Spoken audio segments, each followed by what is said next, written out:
Kung gusto mong humaba pa ang iyong buhay, kumuha ka ng tubig at pakuluing tunay. Kung hindi, sige ka, sasakit ang ulo mo. Kaya para matuto, panoorin nyo ito.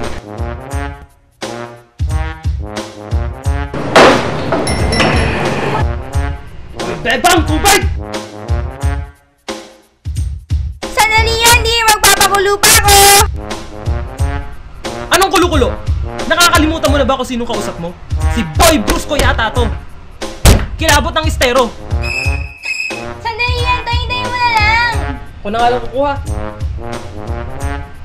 Wag! Huwag kang makailam.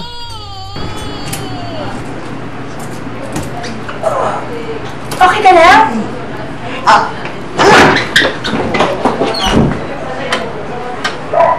Break it down. Kaya tingnan nyo, ito si Boy Brusco. Di nagpakulo, yo'y nasa van. Ayaw nyo mangyari ang nangyari sa kanya. Halina't makinig kay Dr. Senina. Hindi lahat ng tubig ay ligtas inumin. Isang madali, ngunit mabisang paraan upang magkaroon tayo ng malinis na inuming tubig ay ang pagpapakulo. Bakit kailangan magpakulo ng tubig? Maraming uri ng sakit ang maaring makuha sa pag-inom ng hindi malinis na tubig. Isa rito ang diarrhea. Ito ay laganap at mapanganib lalo na sa mga bata. Hindi man natin nakikita, maraming mikrobyo ang namumuhay sa maruming tubig. Maaari din itong magdulot ng cholera, dysentery, hepatitis at iba pang sakit. Maaari nating mapuksa ang mikrobyo sa pamamagitan ng ilang paraan, tulad ng wastong pagpapakulo ng tubig. Paano po ba ang tamang pagpapakulo ng... Isa lang ang tubig sa malakas na apoy. Hintayin kumulo at hayaan pa ito ng 1 minuto upang siguradong mamatay ang mga mikrobyo. Tandaan, hindi sapat ang uminit lang.